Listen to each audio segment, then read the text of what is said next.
Is there any doubt who this one's going to? This is going to a vet that's been leading from the front. He had a position change mid-season, has been frying ever since. This postseason MVP is going to Kenny. Kenny, you look speechless. How you feel, my guy? Back-to-back fucking MVPs? What? I do this shit, I'm him! He's here! The 2022 world champion and MVP, Kenneth "Kenny" Williams, is 24 years old. Fun fact, he shares a birth date just 48 hours before mine, on the 2nd of September, 1999. Feel free to guess my birthday in the comments. Kenny boasts 8 total championships and holds the record for the most LAN wins among all pros since 2018. He brings unparalleled leadership, humor, and personality to the 2024 CDL OpTic Texas roster, where he teams up with Pred, Shotzzy, and Dashy. Over the past 3 seasons, Greenwall fans have eagerly awaited content from the OpTic players, series analyzing matches and providing insight into the team's internal dynamics, essentially making fans feel like they're part of the team. The last time someone undertook this was Scump with his post-tournament breakdowns during the first ever CDL season with the Chicago Huntsmen. This year, however, the Greenwall has been fortunate to have OpTic Kenny's Listen-In series. In each episode, Kenny spends over 20 to 40 minutes meticulously breaking down not only OpTic's matches, but also those of the entire CDL schedule every weekend. It's one of the finest series we've seen since the inception of the CDL, and kudos to him for consistently providing these insightful episodes for CDL fans to watch and learn from through the eyes of a player. Kenny underscores the significance of team culture and aims to instill that aspect within the new OpTic Texas team. He prioritizes the development of out-of-game relationships and envisions the team as a tight-knit squad, both in appearance and unity. Kenny dislikes when teammates don't get along and believes in open and honest communication to prevent issues from building up. He firmly believes that a robust team culture facilitates better teamwork in-game and fosters more constructive discussions during practice sessions. He underscores the importance of understanding how individuals receive criticism and strives to cultivate a supportive environment. Like the out-of-game aspect of like being like homies as well, rather than just teammates. I feel like anybody can tell you, like, our LAT like culture, just from the outside looking in, just looked like we were a unit. We all walk in together. We're all kind of rocking the same outfit, like, and that was literally us. That's how we built the culture of this. Like, in game, we want to have the best teamwork, and out of game, we just want to look like we're a squad. Like, I feel like that's the biggest thing nowadays. You always have 1 or 2 people on the team that don't really like their teammates, or just some iffy things like that. And I never liked that. Like, in one of Octane's videos where he ranked his top 5 pro players for the MW3 season, he hailed Kenny as the best player in the league. This praise came before CDL Major 1, where Toronto Ultra dominated the competition and clinched the trophy after an impeccable performance. Let's dive into the brief clip to hear Octane's perspective on Kenny. Number 1 on the list, with absolutely zero personal bias taken, is going to be Ken from OpTic Texas. Now, guys, I was touting Ken over the offseason. I'm not getting into it. I was definitely waving my Kenny foam finger over the offseason. His roster move over to OpTic Texas was pretty highly scrutinized for good and bad reasons. A lot of people think that they should have went a different route, either keeping Dan, maybe picking up Sib, to have Sib and Pred on the same team. There was just a lot of names getting tossed out, and a lot of people originally were happy with Ken, but there's also a fair amount of people that really didn't want him on the roster, and he has immediately shut everybody up. He's been incredible in all 3 game modes. He's extremely vocal in every listening that I've heard thus far. And through 4 games, he's made more clutch plays than I think anyone in the CDL has.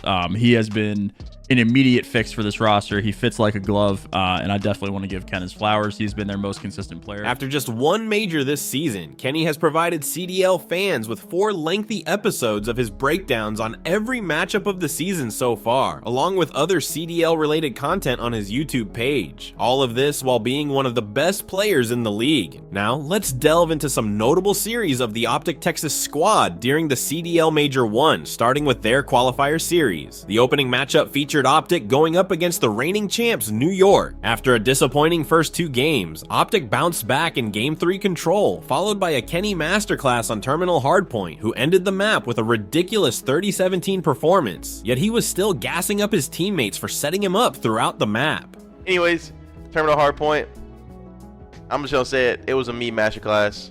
The team set me up really good on this map, and all I had to do was pretty much get a kill. And that's what I did this whole map. I think I went like 30 and 17. And Brandon had like 3 minutes. So I think this map overall was a good map out of us. It looks close on the scoreboard because it's Terminal. And Terminal is one of those maps that is just like, it feels like just full 60 to full 60 to full 60 to full 60 over and over. And the only hill that's kind of like contested is P1. After a solid showing by OpTic in Game 4 Hardpoint, the series was tied 2-2, and we headed into Game 5. 5 more seconds to go. 5 in a row for Kenny before he falls as well. Dashy inside, locking it down. Nobody close, and OpTic get us to a map 5. They just said, screw it. You know, it's fine. They broke it. Let's get... There was a chance, I think, for New York where they had... Kenny talked about his LA Thieves days where they struggled to capitalize on their man advantages. Unfortunately for the Green Wall, this issue was showcased during their series against New York, and he noted that they definitely want to fix it. He also took the blame for the round 10 moment where he called out Sib as one shot, giving the impression to Pred that he needed to finish the kill, only to find Skies and end up dying without a trade. Here's the clip.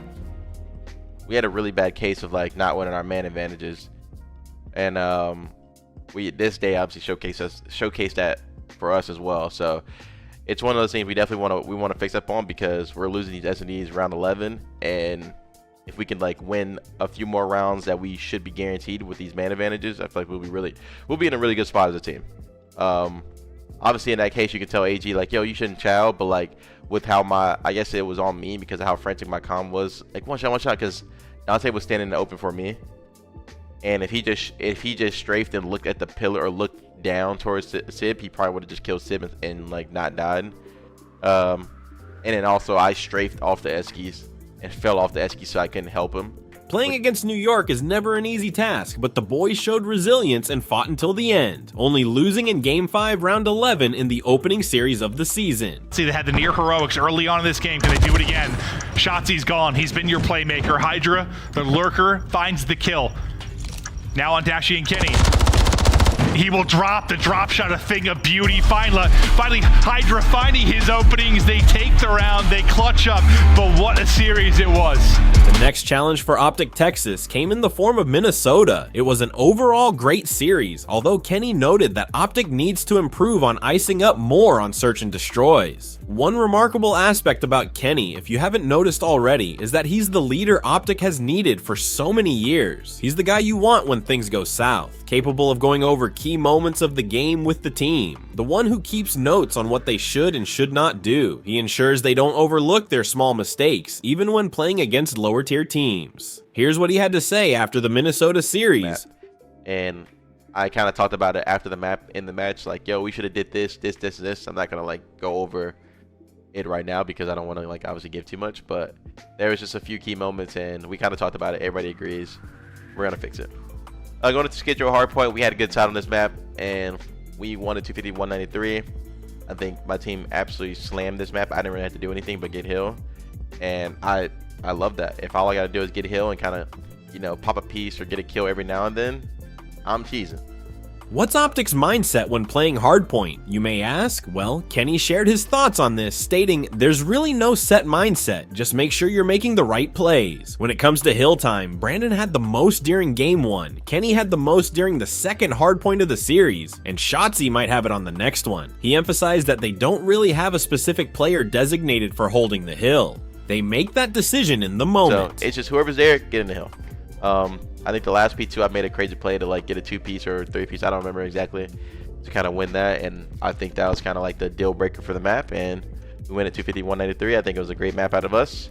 I once again had 2 minutes, and to me, overall good series. I think the biggest takeaway once again for us is just we need to ice up in S&D. The next series of the season featured OpTic Texas facing off against the Vegas Legion. The series didn't begin well for OpTic as they lost the first hardpoint followed by another defeat in Game 2 Search and Destroy. It was the first real test for the OpTic squad after being complacent against a smaller team and found themselves in a losing situation. Could they complete the reverse sweep? While OpTic found themselves down 0-2 against Vegas, Game 3 control saw Kenny stepping up in a big way, dropping 30 kills and 15 deaths with nearly 6k damage. It was an absurd performance that helped OpTic build momentum and eventually successfully complete the reverse sweep against Vegas.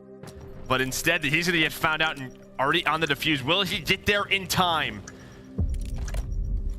He sure does. Finds one, steps on it in second. The long flank works out. He said, trust me, big baby, I'm going to get there. He gets there and clutches up for the 1 versus 2. And here's Kenny praising his Game 3 performance. For sure. But 6k damage to me is insane in 3 rounds. I had almost 2k damage per round. To me, that is a, like, respectfully, I'm not saying the type's a bad player, but like, if you look at the perspective, he has only 2, well, I guess Ant had 2,500, but like, just like in perspective, they have 2k damage alone. And I basically did that in 1 round. But yeah, for me, this is one of the highlight moments of the weekend. I think this map is underrated right now because, I mean, it was like us dominating a team that nobody expected us to be having an issue with. Kenny also emphasized the importance of discipline within the squad, noting that such a situation should never have occurred, and they should never allow it to happen again, as any good team would capitalize on these mistakes. We weren't shooting well. It's gonna happen, and there's just no excuse to it. We just can't allow this to happen versus the top 4 team. We need to come out hot, and we know this as a team. So we have a week to prepare for our next 2 matches, and that's basically like the idea going into these next scrims is like, let's not have bad non-productive days of practice, because at the end of the day, we could just lose to any team. So let's make it to where we can't lose to any team, and make sure we're competing for the chip. Now, moving on to the Revenge Series, OpTic Texas versus Seattle Surge. Game 1 came down to the last P5 hill, where Kenny made an insane play. Kenny attempted to rotate for P5 with only 12 seconds remaining on the old hill when he got cut down by Ender, and Seattle was now set up for the new hill. However, Pred managed to secure a crucial 2-piece, allowing Kenny to create some sort of play out of it. Here's the clutch play, followed by Kenny explaining his thought process in the moment and how he managed to pull it off. Win this game. Since the opening moments, it has been Surge in front. Now tied up 2-11. No actual lead chase technically, as Surge will get the next tick, but OpTic have battled back in this game. Now the P5, the ticket push coming in from Kenny and Shotzzy. They're trying to wrap around behind. They're able to do just that. Kenny with the tags, Kenny with 2, Kenny with the opener, and now Trophy onto the point. An early break from Big Ken as he goes huge and sets up Shotzzy. In the new hill, because there's only 7 seconds left on the old hill. Somebody needs to be in the new hill. So Ender top P2, Abuza in the new hill. So at this point, as soon as Prey gets a 2-piece and I spawn up close here, I'm thinking I'm just gonna run at the left as fast as I can, because either top P2 is gonna have to look at garage or look at the cross. And if he's looking garage, that means the guy on the hill is looking at the cross, and then vice versa. I mean, if he's looking at the cross, the guy on the hill is looking at garage. Because obviously at this point, AG gets the 2 kills. So at this point, I'm thinking, let me just full sprint this. I'll take whatever gunfight I need to take and try to win a 1v1 and bless us with the spawn. So AG challenges Ender here, tries to rip him out of P2. He's calling out 1-shot top P2. So as soon as I hear the 1-shot top P2 call out, I'm thinking there's no way Ender's going to chow the cross. And if he does, maybe I can chow him from the cross spot and kill him really quick. Because if I kill him, it gives Bruce a free route through tunnel to P2, because obviously nobody on the hill really, nobody here can really watch tunnel or watch everything in general, because they don't really know where we're spawning, and we kind of don't know where they're spawning either at this moment. And so here I'm just like, oh, let me just try to cross. So right here you see I slide and I aim top, because I'm thinking Ender's 1-shot. If he chows me here, it's a free kill. And in this moment, I don't see Ender here at the low P2. I don't. And when I see him not shooting the cross, or nobody peeking the cross, I know my timing's there. And I know the only way that I die here is if the guy on the hill is channeling me, like close, like literally peeking his cross, or he's back left. At this moment, I'm like, let me just get past this wall. And Abuza does get some bad timing here. But my idea here is that I gotta cross. Once I've crossed this spot, I'm either about to get wall banged and die, or somebody's about to take a gunfight on me.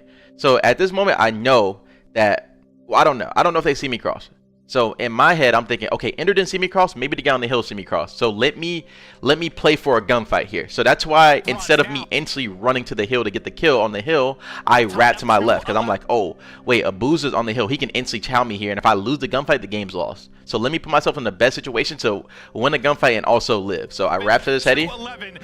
And I obviously take my time because my teammates said they might spawn behind you. Look at my back. I look for this guy on the tom. I'm waiting for him to pick up the tom because I'm waiting for my teammates to get close enough for me. If I get the kill, if I get a kill and get traded, we're all hitting the tom at the same time. So at this moment, I'm like, I'm waiting for a boozer to scam. And then I think Ant or somebody gave me the call out like, yo, he's behind the car on tom, behind the car on tom. And at that point, I pounce. I'm like, oh, free kill them. Free kill. They don't even know I'm here. They haven't even looked. Nobody's looking at me. Nobody's shooting at me. Nobody's idea. Boom. 2-piece setup for me. Hill is broken at this point, and basically game's won. And I mean, fantastic play out of me.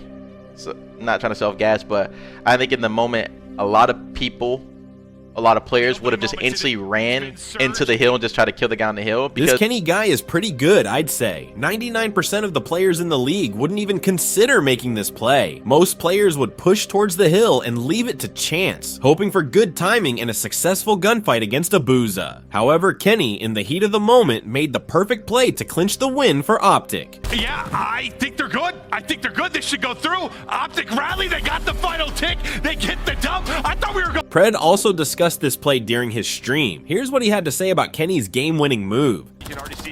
Right here. It's one. Oh, Ken's making a play. Oh, that was a heat check, chat. Oh my god, such good timing, but a great play. No actual lead chase technically, and Surge will get the next tick, but OpTic have battled back in this game. Great play. It's a great play from Ken. Yeah. Oh yeah, that's big. Then I spawn up in a great area. I'm in a god spot area. Oh yeah. There's not much else to say about the rest of the series. OpTic won comfortably with a 3-1 series scoreline. The next match featured the first time this season that OpTic Texas truly handled business, and it was against the Carolina Royal Ravens. Here's what Kenny told the squad before the series began. Give them a chance to beat us, because realistically, to me, I don't think they have a chance to beat us. And I'm just as confident. I'm just super confident in our team. And I think the only way we ever lose, especially to a team we're probably on paper not supposed to lose to, is if we scam or, you know, overall like take some chows that we're not supposed to. So I think we handled that perfectly in this match, and we straight dominated this. Another winning mentality speech by Big Ken. He's been such a great leader for OpTic so far, keeping everyone on point and not letting them get complacent in any way. We all know what went down during the OpTic vs Raven series. Pred breaking control records, Dashy breaking hardpoint records. It was a stomp to say the least. Will fall, the Pred missile does nothing, and it will be OpTic Texas with another clean 3-0. Be on the control, and like I said before, door dash them, slammage, and we keep it moving. And now, let's dive into the series that unfolded during the first major of the 2024 CDL season. After comfortably sweeping the Miami Heretics and sending them to the elimination bracket, OpTic found themselves in a winner's round 2 matchup against Atlanta FaZe. Yeah, that's the series where Kenny showcased to everyone why he's one of the best in the game this season. Before delving into Kenny's thought process in the moment, let's watch the astounding clip. Winning the trade fight's only 10 seconds left. Can they come out on top? OpTic are currently in it. It has to be perfect from this point on. Atlanta spawning all over the map. 239, 239. FaZe with a couple of key eliminations. Here comes Cellium from the front. Kenny! Oh! That's all dead! Atlanta cannot get back into the hard point. You want them at 5? You got